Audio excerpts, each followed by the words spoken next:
Hello हेर्नुहोस् है, आज चाहिँ मेरो यहाँनिर एकदम भलाइ हुँदैछ है। म चाहिँ टाउको दुखेर यहाँ टोपी लगाइरहेको छु यहाँनिर है। तपाईँहरू के गर्नुहुँदैछ होला है। म चाहिँ बिजी छु आज चाहिँ हेर्नुहोस् है।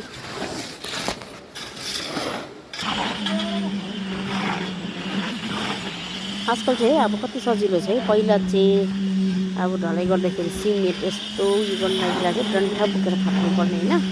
आजकल चाहिँ अब है मेसिनले गरेर मान्छेहरूले धेरै हुन्छ ल यसो गर्ने बनायो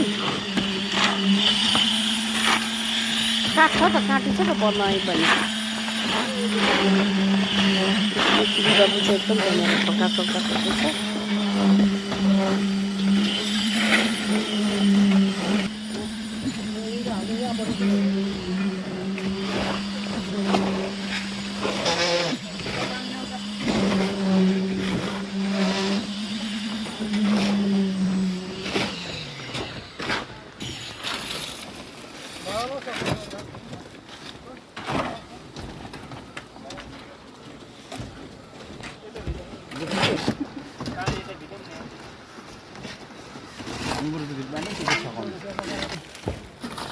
सामान बोक्नु नि नजाँदा पनि हुन्छ नि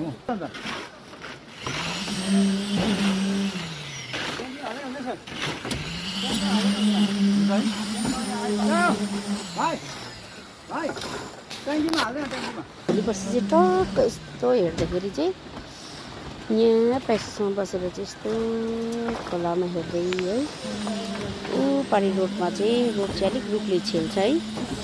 रोडमा चाहिँ त्यहाँनिर बाइकहरू पुरा स्टर्न गर्नु आउँछ है। यहाँबाट देख्दैन अलिकति यसरी देखाइदिनु ऊ यो पारी सेतो देखिन्छ रोड हो है। त्यहाँ चाहिँ स्टर्न गर्नु पुरा आउँछ। यहाँबाट बसेर टाइम पास पुरा छ। खोलामा पौडी खेल्नु आउँछ है। अन्त त्यो हेर्दै त्यहाँदेखि बाइकहरू स्टर्न गर्नु आउँछ त्यो पनि हेर्नु पाइयो है।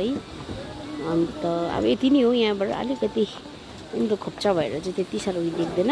माथिको घरबाट चाहिँ गान्तोकहरू राम्रो देख्छ बेलुकाखेरि है। त्यसै अब तपाईँहरू त एकदम मलाई कमेन्ट गर्नुहोस्, लाइक गर्नुहोस्। मेरो जग्गा कस्तो लाग्यो तपाईँहरूलाई है।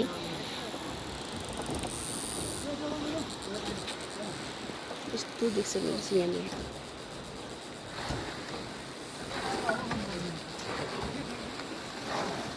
मेरो अर्को घर चाहिँ माथि छ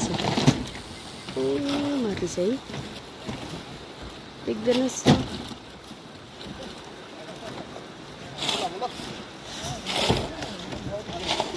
ए माथि